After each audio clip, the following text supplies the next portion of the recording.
Este podcast é um oferecimento Nutriceller Soluções Nutricionais, sempre inovando, de acordo com as necessidades dos agricultores.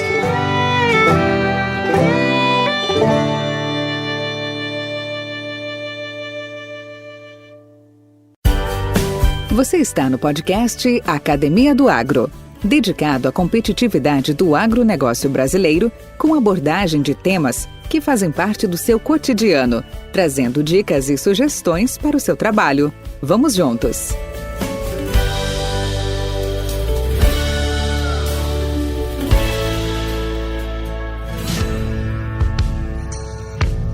Que o agro puxou a economia brasileira durante a pandemia, já sabemos de longa data.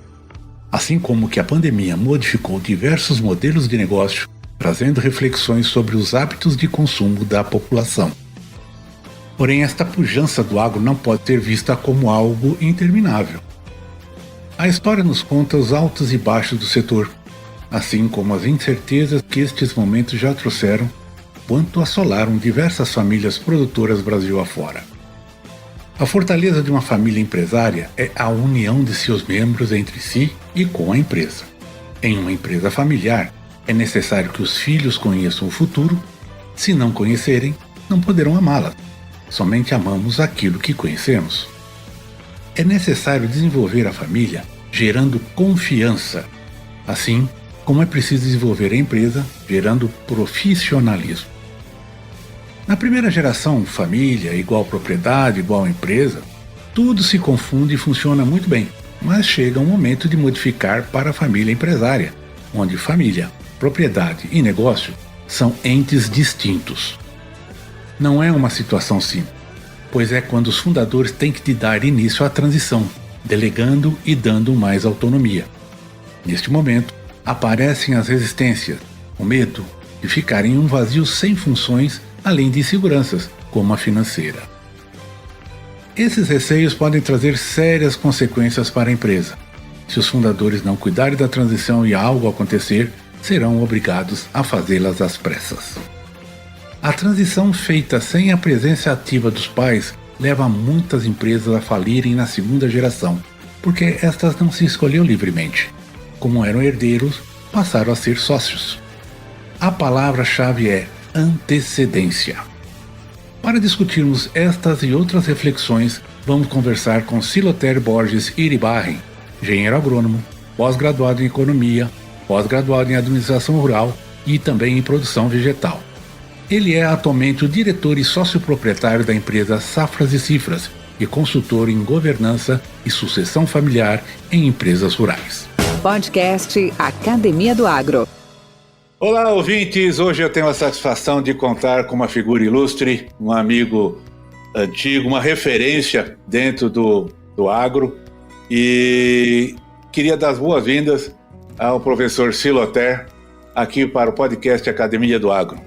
Tudo bem contigo, Silotério? Bem-vindo. Muito obrigado, Valdir. É um prazer muito grande falar para o teu grande número de ouvintes do podcast Academia do Agro, esse agro brasileiro maravilhoso e forte, eficiência da tecnologia, eficiência das famílias de produtores rurais. Então é um prazer muito grande estar contigo e estar com teus ouvintes hoje. Cara, fico muito, muito honrado, muito satisfeito e mais do que nunca, né? Nós seremos todos felizardos de compartilhar um pouco de tanta experiência que você tem nesse setor, principalmente na organização, orientação, na predisposição de ajuda, né? É verdade, das famílias hoje brasileiras que estão em grande número voltadas para o agro brasileiro. Aliás, diz que o brasileiro, todo brasileiro, 85% do brasileiro tem o pé na roça, né? Então, a agricultura, não estamos falando de agricultura só familiar, nós estamos falando da agricultura da família ligada ao agro, é muito intensa. E você trabalha num aspecto bastante sensível, bastante importante e muito demandado, acredito eu, que é na questão desses sucessores, né? Desses que vão levar para a segunda, terceira geração todo o esforço despendido pelos seus antecessores. Eu acho isso aí um negócio fantástico. E obrigado aí pela sua presença. E eu queria já começar, né? Perguntando, aliás, onde tudo começou, Siloter? Conta um pouco da sua história, sua origem. Compartilha com a gente. Bom, eu sou filho de agricultor, sou natural do município aqui próximo a Pelotas, onde é a sede matriz da Safra Cipras, município de Camuçu. E fiz agronomia, me formei como agrônomo e sempre gostei do empreendedorismo. Então, já na faculdade de agronomia, eu gostava muito das áreas das ciências contábeis, da administração rural e da matemática. E fui para essa área depois fazer especializações na área de economia, depois fiz em administração rural lá na Exalc, nessa grande escola que tu formou aí, para mim. E aí foi que me deu o start para mim criar a Safra Cipras, porque eu, quando me formei agrônomo, fui trabalhar em extensão rural na Emater, e trabalhei também em cooperativa e departamento técnico. E aí fui depois fazer essa especialização em administração rural lá na USP, e aí eu vi que eu poderia empreender na área de consultoria. Eu estou fazendo só 46 anos de formado nesse ano de agronomia. Em 87 estive aí na USP e vi como é que eram feitas as consultorias. Com isso eu voltei ao Rio Grande do Sul, fiz concurso para a Universidade Federal de Pelotas, fui professor de administração rural da Faculdade de Agronomia, da Faculdade Veterinária, e comecei um trabalho, como já tinha conhecimento de extensão e dos produtores, comecei um trabalho de gestão econômica e financeira em propriedades rurais da região aqui, sem cobrar nada dos produtores. Exatamente para montar, na época, isso antes um pouquinho de 90, para montar controles de custo. Porque ninguém falava em custo, né, Valdir? O pessoal falava só em tecnologia de produção. E tudo na vida tem que ter sorte, né? E claro que foi sorte para mim, não tanto para os produtores, porque em 90 começou aquele endividamento muito grande do agronegócio brasileiro, aquele descasamento entre as taxas de juros altíssimas e os preços dos produtos. E com aquele endividamento necessitaram muito da gestão econômica e financeira, de controle de custos para se organizar, para fazer negociações de dívida, para ver se faziam novos investimentos, na realidade para gestão do negócio. E eu comecei a montar, e fui um dos primeiros que montei isso no Rio Grande do Sul, e comecei a fazer palestras com esses dados. E da palestra virou curso, que as pessoas queriam depois o curso, e do curso virou clientes. E com isso, em 1990, nós abrimos a Safras e Cipras, que nesse ano está fazendo 31 anos, e só trabalha com o agronegócio brasileiro. Então, esse foi o início das Safras e Cipras. Depois eu sei que vai fazer mais alguma pergunta sobre as Safras e Cipras, eu vou te comentar. Sou extremamente feliz pela minha vida de filho de produtor, de uma professora municipal, e da minha carreira profissional também sou realizado, como família sou realizado, e sou apaixonado pelo processo sucessório. Eu te digo por que eu sou apaixonado.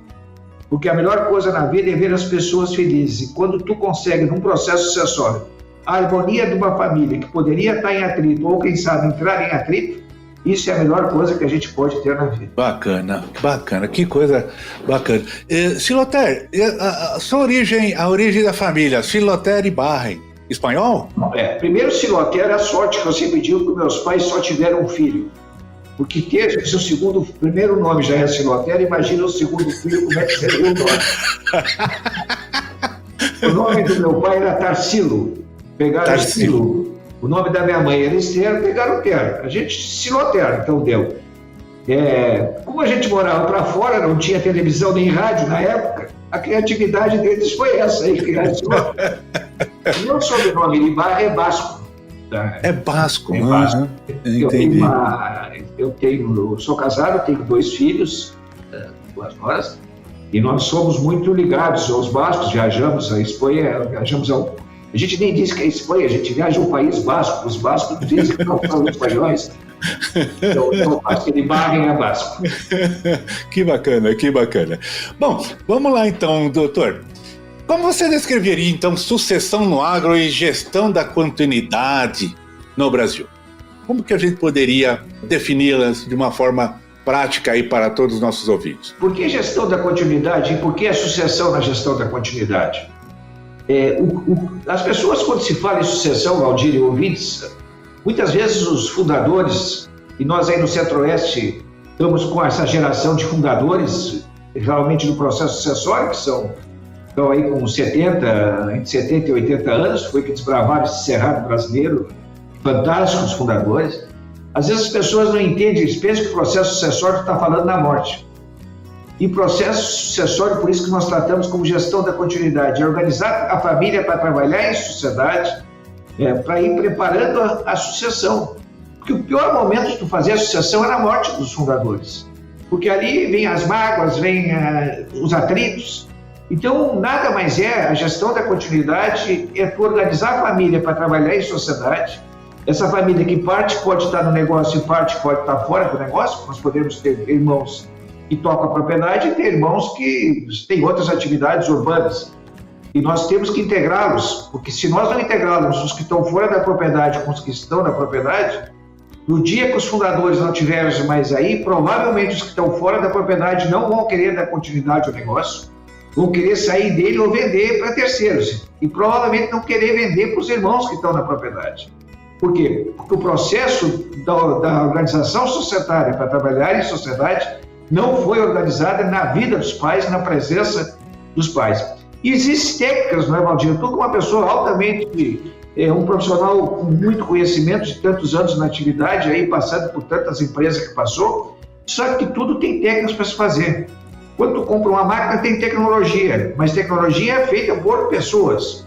Quando tu trabalha com fertilizantes, quem produziu foram pessoas. Quando tu trabalha com sementes, quem produziu aquilo ali foi pessoas. E nós, quando trabalhamos com a associação, também é pessoas. Então, nós temos... Tudo passa por pessoas. Tudo passa por pessoas. E no processo sucessório, o que nós temos que fazer? É desmistificar a morte. Porque eu sempre digo que a morte começa quando a gente nasce. Que começa a diminuir a expectativa de vida.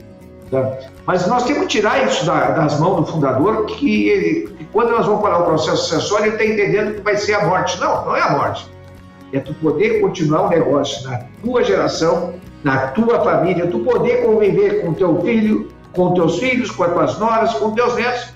Tem famílias, Valdir, que não conseguem se reunir no domingo para comer um galeto, ou um churrasco, ou um peixe, porque um cunhado não se dá com o outro, uma nora não se dá com o outro. Isso é a maior tristeza para um fundador, principalmente qualquer fundador, mas do Centro-Oeste, que normalmente saíram de pequenas propriedades e com a sua competência e seu trabalho criaram boas propriedades e grandes negócios, no final das suas vidas não poder trabalhar não poder conviver com a geração dos seus filhos, dos seus genros, das suas noras e dos seus netos.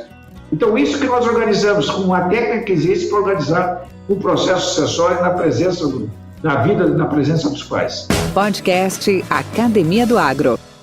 Siloter, há uma antiga estatística, ela não é tão recente, não, mas que diz que no mundo, isso não é privilégio do Brasil, que na questão de gestão de pessoas, na questão de relações humanas, um dos grandes problemas das empresas, das instituições, reside 86% nas pessoas. Aí eu te pergunto, nós temos sempre nas famílias a questão tradição e nós temos a questão da renovação, da inovação, da juventude, do empreendedorismo mais bruto, e há sempre um choque nisso daí, né? Sempre há uma dificuldade nisso aí. Então, quais são as ações preliminares para que você possa hesitar num processo de sucessão, num processo sucessório? Como preparar, como amenizar, como a gente fala, a gente resolver esses primeiros obstáculos? Quais os passos tomados? Bom, tu falaste muito bem, não é, Valdir, sobre essas pesquisas que existem mundiais aí das pessoas, e no processo sucessório não é diferente. 60% do processo sucessório não dá certo por falta de comunicação entre os membros da família. 25% porque não foram preparados os sucessores. E só 15% se dá por tecnologia. E a pergunta que tu fez tem uma relação muito importante, porque às vezes mas sucessão sempre ocorreu, sucessão sempre as pessoas morreram. O que tem diferente agora que todo mundo está falando de sucessão no agro aí? Os agentes financeiros, as multinacionais, todo mundo está interessado com os processos sucessórios. Primeiro, o processo sucessório eu enxergo uns anos para cá, embora já esteja trabalhando nele há muitos anos, bastante diferente do passado. Não porque as pessoas vão deixar de morrer, mas graças a Deus, na nossa idade, nós vamos morrer bem mais tarde que morriam antes. Então, isso aí, a longevidade das pessoas tem uma influência direta no processo sucessório. Porque tu conviver em família já não é fácil. Tu conviver família e negócio é muito mais difícil. E tu conviver avós, filhos e netos é muito mais difícil. Porque quando nós temos uma longevidade maior na idade das pessoas, nós passamos a trabalhar no mesmo negócio, com em vez de ser com 2 gerações, pais e filhos, nós passamos a trabalhar com 3 gerações. Com 3 gerações completamente diferentes. Sendo que a geração do fundador ainda tem capacidade física e mental e ele se sente... A gente sempre acha que está com plena capacidade de tudo, né? A gente sabe que tem algumas coisas que já acabaram, mas a gente acha que sempre está com plena capacidade de tudo. Então, muitas vezes, não quer passar parte do bastão para as outras gerações, ou daqui a um pouco as outras gerações também forçam a passagem do bastão. E o que o fundador pensa? Pô, toda a vida eu decidi sozinho, eu e a minha mulher. Agora eu vou ter que decidir eu e a minha mulher, meu filho e a minha nora e os meus netos. Será que eles vão dar continuidade ao que eu vou fazer? Será que não vão me tirar o meu poder? Será que não vão me botar num asilo? Então, esses pensamentos, eu não quero ficar sem trabalhar, porque a vida inteira eu trabalhei. Então, o que a gente faz nisso aí? Para responder objetivamente a tua pergunta. Primeiro, a gente explica para a família o que é um processo sucessório. E sempre nós procuramos proteger os pais até o final da vida. Isso é fundamental. Aí nós fizemos um diagnóstico da família, quem trabalha no negócio, quem não trabalha no negócio, aquele que trabalha no negócio, quais são as funções que ele exerce no negócio. E funções é fundamental, definir funções é fundamental. Aí também fizemos um mapa de diagnóstico da propriedade, aí analisamos matrículas, analisamos se já teve alguma doação dos pais para os filhos, se algum pai pensa em passar alguma coisa para o filho em vida, e isso é outro risco. As pessoas não sabem como transmitir para os filhos e muitas vezes pensam que estão transmitindo para o filho para ajudar o filho e pode estar ajudando uma nora e um genro. Tá? Então, isso aí também tem que ser preparado. Outra coisa muito importante, Valdir, também que se procura ver, são as relações pessoais. Por exemplo, já tem casamento? É união estável? É separação total? Porque isso tem uma influência no processo sucessório, na organização do processo sucessório. A partir da família entender o que é, e nós temos esse diagnóstico, nós criamos cenários. Entendeu? Onde definimos o processo sucessório, como é que vai se dar esse processo sucessório, quais são as funções, quem serão os administradores, estruturamos regras, tem que ter regras, funções e regras, tem que ter basicamente isso aí, é regrar aquela sociedade. Quem administra? Como se vai se dar o prolabore? Como vão se dar a participação nos resultados? Que funções vão exercer? Protocolo familiar, o que é um documento? Ele não é um documento que tem origem pública, mas é um documento particular da família. Por exemplo, eu posso sacar ou não posso sacar da família? Porque isso pode gerar atrito. Vou ter férias ou não vou ter férias? Eu vou ter prolabore e resultado? E os filhos que estão fora do negócio, vão participar do resultado ou não vão participar do resultado? Aí a gente organiza cenários, toda a família fica sabendo disso aí, então tanto os que estão no negócio como os irmãos estão fora do negócio, e se cria um contrato social dessa pessoa jurídica, porque aí a gente passa a criar uma pessoa jurídica, que não é nada mais que a holding, mas só que a holding tem que entender que holding não é só criar uma pessoa jurídica, a holding, para ter sustentabilidade e sustentação ao longo dos anos nas próximas gerações, tu tem que primeiro fazer esse trabalho com as pessoas que estão ali. Quais são os objetivos? Como é que nós vamos estruturar isso aí? O contrato social, Valdir, e a gente vê muita holding errada e furada aí. O contrato social é regrar aquilo que foi acertado com a família. Mas primeiro tu tem que acertar com a família. Não é por acaso que a Safra Simples, entre seus profissionais, tem vários psicólogos. Porque muitas vezes tu chega num entrave entre a família que tu precisa ter os psicólogos ali para trabalhar. Organizado isso, o contrato social, tá? Onde tu vai registrar uma junta comercial desse contrato social.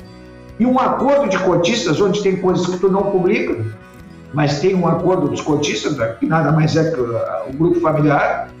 Tem regras ali dentro também, se cônjuge pode participar do negócio, não pode participar do negócio, se filhos poderão vir para o negócio, ou netos poderão vir para o negócio, tem que ter uma formação afim. Então tem várias regras, que não é aqui hoje que eu vou dizer, e essas regras ficam estabelecidas, partes do contrato social que é dado público, tá? e parte de um acordo de cotistas, que lá no contrato social diz que tem aquele acordo de cotistas.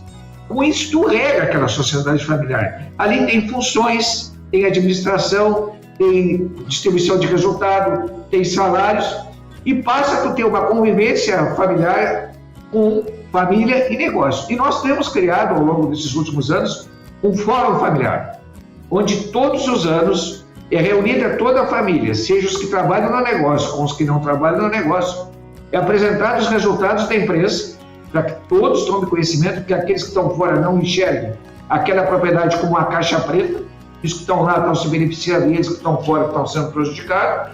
Eles passam a conhecer todo o negócio e ali se determina a distribuição dos resultados, o que vai se investir e até algumas famílias já criando um fundo de reserva.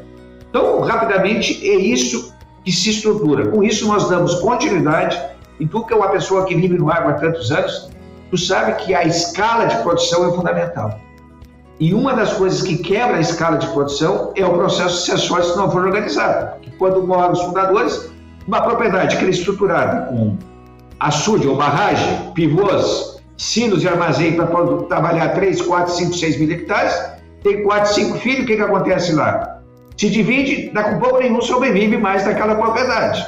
E isso leva também a termos o êxodo rural e as propriedades trocar de mãos, como a gente vê muitas propriedades do passado trocando de mãos. E uma coisa mais que também tem uma influência, Valdir, no processo sucessório hoje é a menor quantidade de filhos. A menor quantidade de filhos, se nós não soubermos trabalhar em sociedade, pode ser que nenhum filho queira vir para o negócio. Esse fundador não vai ter sucessor, ele vai ter herdeiros, mas não vai ter sucessor. O que é os herdeiros? A diferença? Eles vão receber a propriedade e vão vender. Os sucessores não, vão dar continuidade àquilo que eu fundei como fundador e que eu tenho o maior prazer que passe para as gerações seguintes, que os meus netos continuem, que continuem na minha família e não com terceiros explorando aquela propriedade. Bacana, hein? Nada é tão simples, né? Mas ao mesmo tempo também nada é tão complicado. A gente passa muito por uma questão, talvez você comentou em vários momentos da sua apresentação agora, algumas barreiras, né? Dentro dessas barreiras, é mais forte as barreiras, as imposições, as negativas em relação aos fundadores, aos patronos ou às novas gerações? Qual que é a sua percepção nisso, Silvater? Eu não sei dizer que é uma barreira, é uma falta de conhecimento.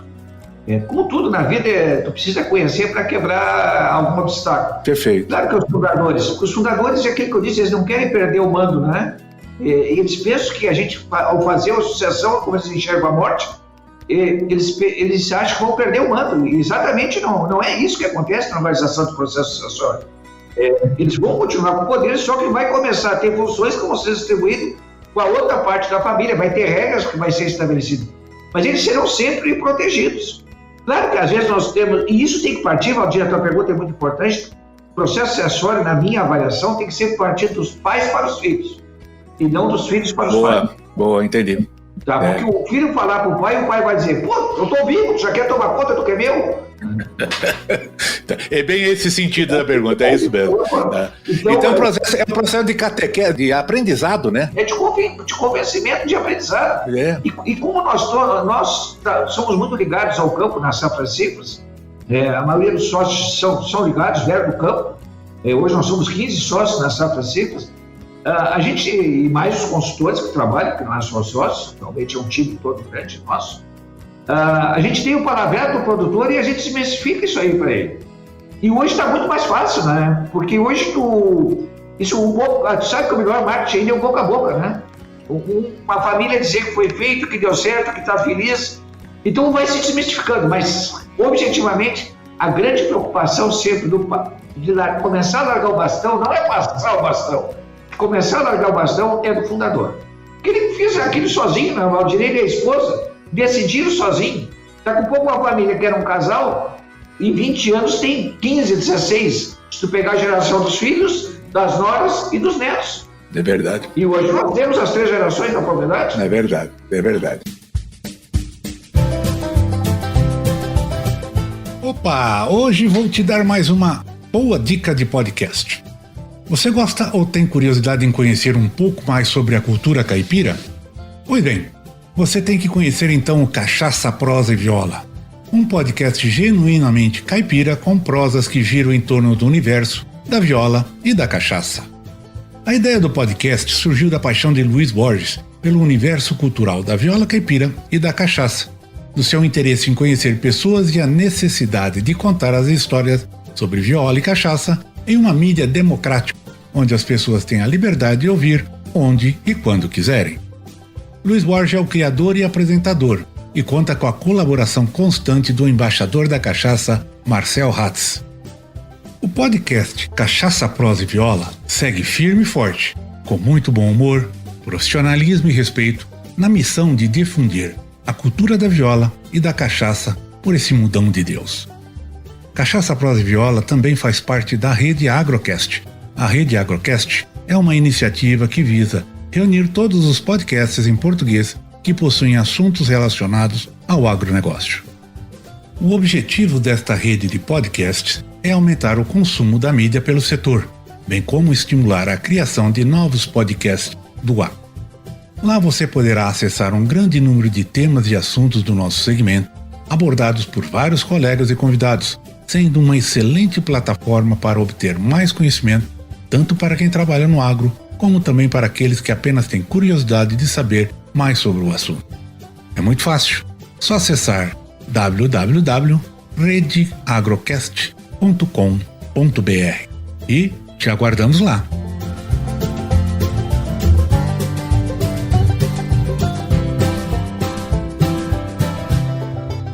Silotério, vamos falar das safras e cifras. Quero conhecer um pouco mais. Como é que estamos na foto? Conte-nos aí um pouco sobre o negócio, qual você tão bem representa, os seus colaboradores, visão, missão, valores. Você já citou várias passagens com as safras e cifras, mas resume para nós hoje como é que vocês estão, como é que é a estrutura, como é que vocês estão gerando o negócio de vocês. Bom, então a safra e cifras tem 31 anos, como eu te falei, né? A gente completa 31 anos nesse ano e só trabalha com agro, sempre trabalhou só no agro, no setor do agro. Nós estamos, a nossa sede matriz é Pelotas. Nós temos uma filial, a primeira filial foi Castro, no Paraná, temos uma em Uruguaiana, no Rio Grande do Sul, temos um escritório em Goiânia, temos um escritório em Cuiabá e temos uma unidade em Uberlândia. Nós atendemos hoje produtores rurais, eu digo famílias de produtores, famílias de produtores rurais em 17 estados brasileiros, mais no Distrito Federal, e estamos atendendo no Paraguai e na Bolívia. Bolívia começando agora. As 4 grandes áreas de atuação da safra cifras são o planejamento sucessório, a governança, planejamento tributário e a gestão econômica e financeira. Essas são as 4 grandes áreas. Nós somos 181 profissionais na safra cifras, dentro da safra cifras, não é parceiros, são colaboradores, são profissionais da safra cifras, das áreas do direito, ciências contábeis, agronomia, administração, psicólogos, economistas, jornalistas, pessoal ligado à área de RH. Então essa é a nossa estrutura. Hoje a maioria dos nossos clientes, claro, tem uma parte grande no Rio Grande do Sul, sul, onde que nós estamos, e norte do Rio Grande do Sul, onde que é a área agrícola, e depois estamos bastante no sudeste e no centro-oeste brasileiro. Tá? Começando alguma coisa, já alguns trabalhos no norte do Brasil. Realmente nós estamos distribuídos nesses países, aprendendo muito com as famílias de produtores, que são as grandes escolas. E temos um carinho, tu que mora em Goiás, e embora sendo paulista, tem uma vida em Goiânia, temos um carinho muito grande por Goiás, porque o nosso trabalho forte no Centro-Oeste começou em Goiás, um trabalho com a Pioneer lá no passado, que teve uma vida grande lá. A Pioneer na época criou um programa geração após geração, e a safra de cifras foi escolhida para fazer o processo esse de geração após geração. E a primeira cidade que tem uma ligação forte em Goiás é Rio Verde, onde nós temos muitos clientes. Nós somos extremamente gratos a todos os produtores brasileiros que acreditam na safra de cifras. Nós temos 3.500 clientes do Brasil. Podcast Academia do Agro. Silotério, e nessa sua trajetória, sua e das safras e cifras, qual foi o pior momento dessa jornada? E como é que vocês superaram os obstáculos? Sabe que na vida, embora eu tenha te dito que eu sempre fui uma pessoa, falei a ti, aos ouvintes, que sou um profissional realizado e tenho uma paixão muito grande pelo trabalho das safras e cifras e pela minha, pelas famílias, pela parte familiar. Sempre na vida a gente tem momentos duros. E o momento mais duro nos 31 anos da Safra Cifras nós vivemos nesse mês de março desse ano. Foi quando nós perdemos, eu me emociono até quando falo isso, perdemos um jovem sócio, um profissional da mais alta qualidade, com 34 anos, num acidente de carro brutal. Que pena. E não é por ele ter morrido, ele é um exemplo de profissional, de sócio. Só para te dar um dado, ele foi laureado na Faculdade de Agronomia aqui, se formou com média geral 9,2, imagina. Então foi duro, foi duríssimo. Estamos ainda muito sofridos com isso aí, muito tristes, mas o grupo dos colaboradores da Safra Cifras, a nossa união, a união dos sócios, a união dos colaboradores, nós passamos por esse momento. Claro que jamais vamos esquecer a figura do Murilo da Penha Pascoal, que era o nosso sócio, mas esse eu considero o momento mais duro e mais difícil dos nossos 31 anos da Safra Cifras. Você faria alguma coisa diferente do que você faz hoje? Se você fosse fazer, o que você faria diferente? Se começasse tudo novamente. Bom, eu não me arrependo de nada que fiz, primeira coisa, porque eu tive uma ideia lá no início e que eu sempre tento passar para as pessoas. Eu podia ter pensado a Safra Cifras sozinho. Eu e a minha mulher que fundamos. Rosa Maria, o nome da minha mulher. E eu já de saída disse assim, ninguém vence sozinho na vida. E nós temos que trazer mais pessoas para trabalhar conosco. Nós temos no início dividimos o que não tínhamos. Tá? Então tem pessoas que acreditaram muito. Como eu era professor da universidade, eu tinha vários estagiários da Faculdade de Agronomia e da Faculdade de Veterinária. E tenho 2 sócios que foram meus alunos e foram meus estagiários de 90 e 91, quando iniciei lá, que é o Zé Neivinhas e o Gustavo Lemos. Tive muitos outros, mas esses são sócios até hoje. Então eu não me arrependo de ter aberto essa Safra Cifras. E vou responder a tua pergunta, o que eu faria agora diferente. Criei dentro da Safra Cifras, e posso ser que fui eu, creio que eu sou o fundador e eu sou bem mais velho que os outros, um processo sucessório. Então não falamos de sucessão só fora da Safra Cifras. Nós temos 4 gerações de sócio hoje aqui, Valdir. Só para te ter noção, eu disse para a Safra Cifras crescer, porque ela é uma prestadora de serviço, é diferente de uma propriedade rural que tem o seu patrimônio. O prestador de serviço precisa das pessoas, das cabeças das pessoas. E eu, quando criei a Safra Cifras, trouxe essas pessoas para trabalhar comigo, como estagiário, depois como sócio, e criei um processo sucessório. Por quê? Porque meus filhos poderiam vir querer trabalhar dentro da empresa. Eu disse, se meus filhos quererem trabalhar dentro da empresa e tomarem conta da empresa, eu não vou ter equipes, porque eles vão sempre pensar que vão estar trabalhando para os filhos do fundador. E com isso eu criei um processo sucessório que filhos não podem trabalhar dentro da Safra Cifras. Tá? Interessante. E nem cônjuges. Filhos e cônjuges só podem trabalhar se 75% dos sócios aprovaram. Então nós temos uma regra societária e com isso, só para te dar um exemplo, nós temos mais de 40 advogados na Safra Cifras. Meus 2 filhos são advogados e minhas 2 noras são advogadas. E nenhum deles pode trabalhar na Safra Cifras. Então, isso é uma coisa que eu fiz. Agora, o que eu faria diferente? Quando nós iniciamos a Safra Cifras, que eu já comentei um pouco atrás, nós trabalhávamos com gestão econômica e financeira. E que estamos trabalhando hoje é uma das 4 grandes áreas da Safra Cifras. Só que nós trabalhávamos com a gestão econômica e financeira pensando na gestão só da propriedade, na análise dos resultados, dos orçamentos, dos demonstrativos de resultados. E hoje eu entendo que se nós tivéssemos já começado naquela época que nós estamos usando hoje os demonstrativos de resultado, hoje nós usamos a gestão econômica e financeira para gerir o negócio, mas para mostrar os números para a família, para que as pessoas possam decidir sobre os números, o grupo familiar todo, e não só os que estão gerindo a propriedade. Então isso eu teria feito diferente já no início. Eu já teria usado essa gestão para a gestão da relação familiar e negócio. E no início nós usamos só para a gestão do negócio. Hoje é fundamental tu ter esses números para a família, porque a família toda entenda e acredite como é que está aquela empresa familiar, como é que ela vai continuar, como é que ela vai investir e o que vai ser distribuído para esse grupo familiar. Então, se eu tivesse feito isso no início, eu teria, quem sabe, tenho com certeza que teria andado melhor. Mas não me arrependo de nada, porque a Safra Cifras só cresceu nesses 31 anos. Interessante. Muito bacana, muito interessante, muito interessante. Silotero, um conselho para os nossos colegas do agro. Nós já estamos chegando um pouco dos nossos finalmente. E o que você recomendaria a esses nossos agroempreendedores, a esses inúmeros líderes, todos eles muito empolgados, né, que estão fazendo? Até porque estamos vivendo um momento muito, muito bacana, né, do agronegócio brasileiro, mas como diz, né, a gente não sabe se o diabo é velho porque é esperto, é porque ele é muito velho. A gente sabe que essa história de estar por cima tem altos e baixos, né? O que dirá o agronegócio? O agronegócio já passou por altos e baixos, estamos vivendo um bom momento. E que conselho você passaria para esses nossos ouvintes hoje? Bom, eu como fui professor de universidade, antes de falar respondendo a tua pergunta, eu digo que uma das grandes falhas hoje são das universidades não proporcionar aos estudantes empreendedorismo. Eu acho que é uma grande falha das universidades. As universidades formam as pessoas para ser empregados, nada contra empregados, mas para ser empregados, e muitas delas só para fazer concurso público. Entendeu? Então as pessoas não saem de lá sendo empreendedores. E isso, para mim, é uma grande falha que nós temos na universidade. Nós tínhamos que treinar as pessoas para ser empreendedores. Cada vez mais nós precisamos ser empreendedores. Porque para estar desempregado, basta estar empregado, né, Valdir? E o empreendedor, ele tem uma capacidade, se não dá certo no negócio, ele abre outro. Tá? Então, o que eu digo para as pessoas que já estão no meio do agronegócio? Primeiro de tudo, nós temos que pensar que nós trabalhamos com pessoas. Nada se faz sem pessoas.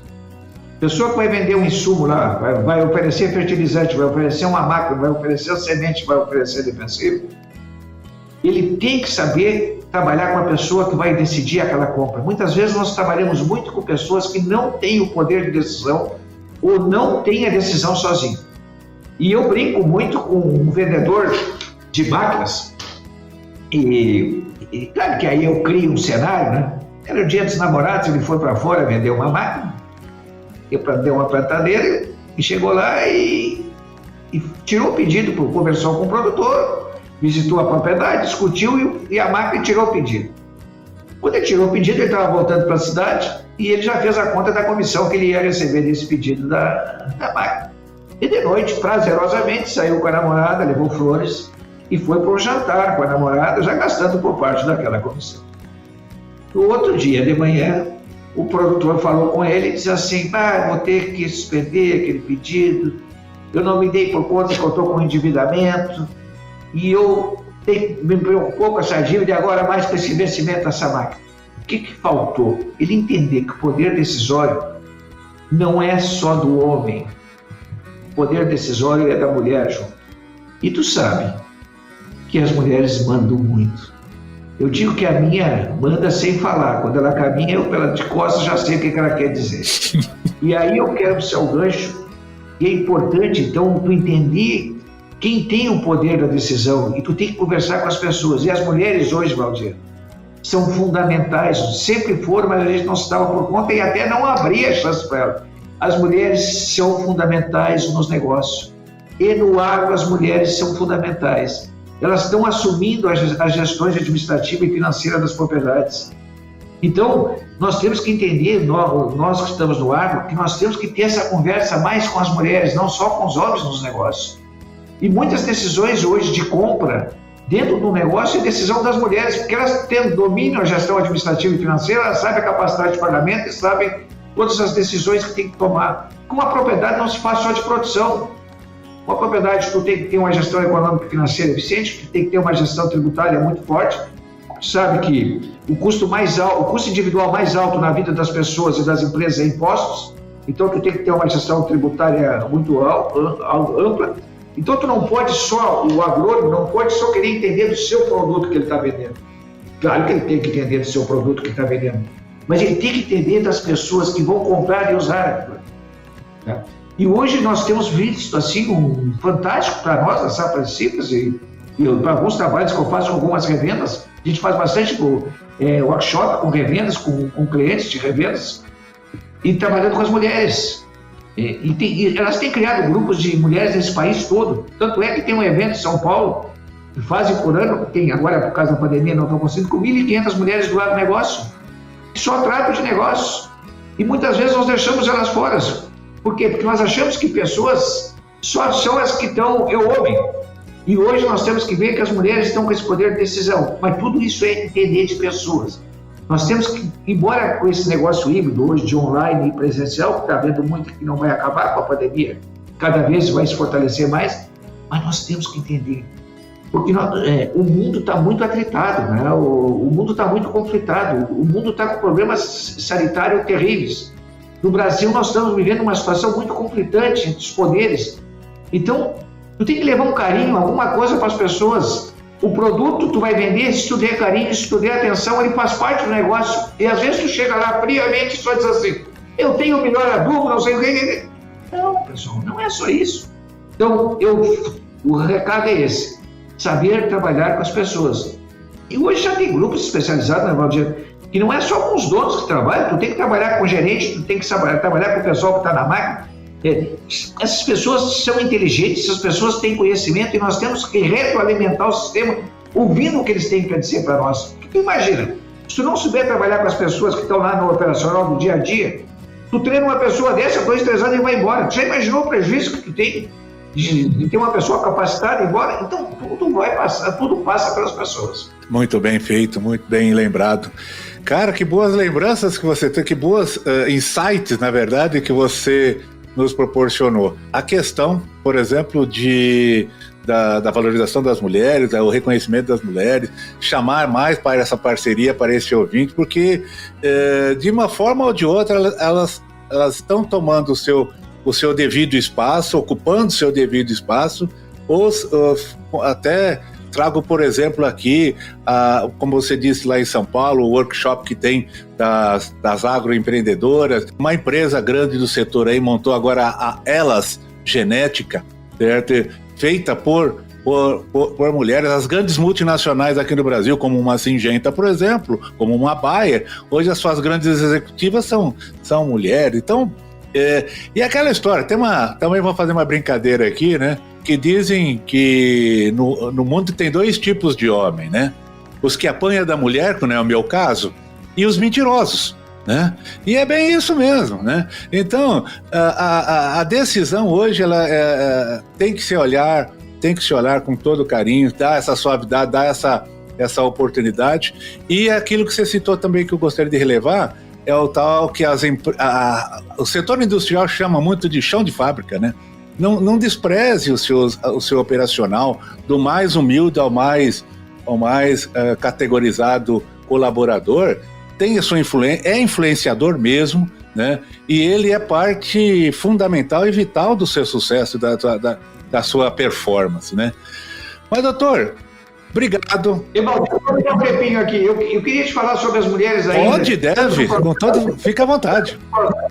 No processo sucessório que nós trabalhamos e que nós já fizemos na Safras e Cifras, e sobre as mulheres, que eu também sou um grande influenciador da participação das mulheres na gestão, e elas são o algodão nos cristais no processo sucessório.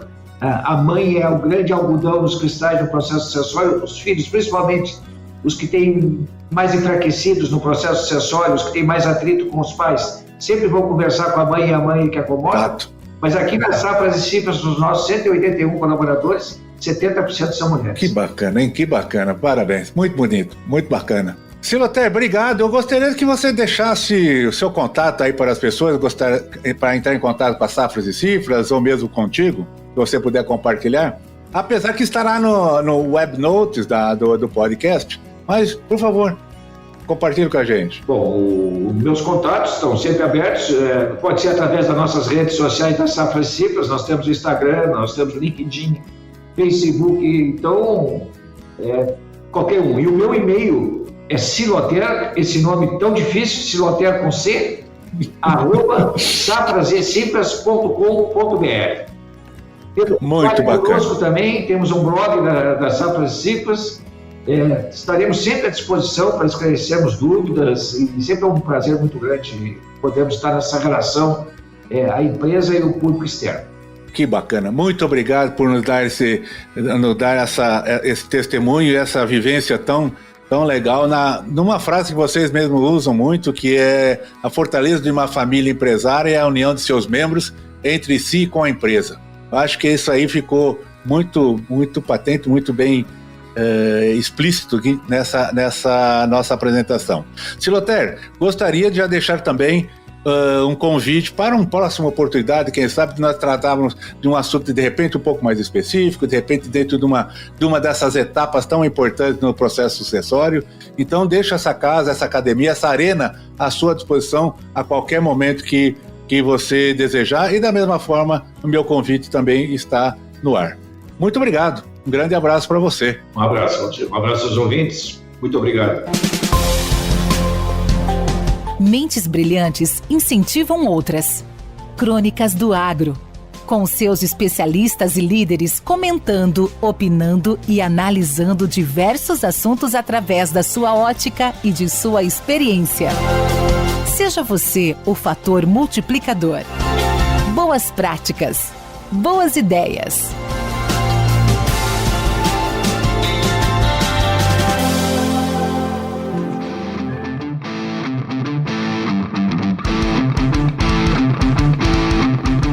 Esse podcast faz parte da Rede Agrocast, a primeira e maior rede de podcasts do agro do Brasil. Acesse www.redeagrocast.com.br.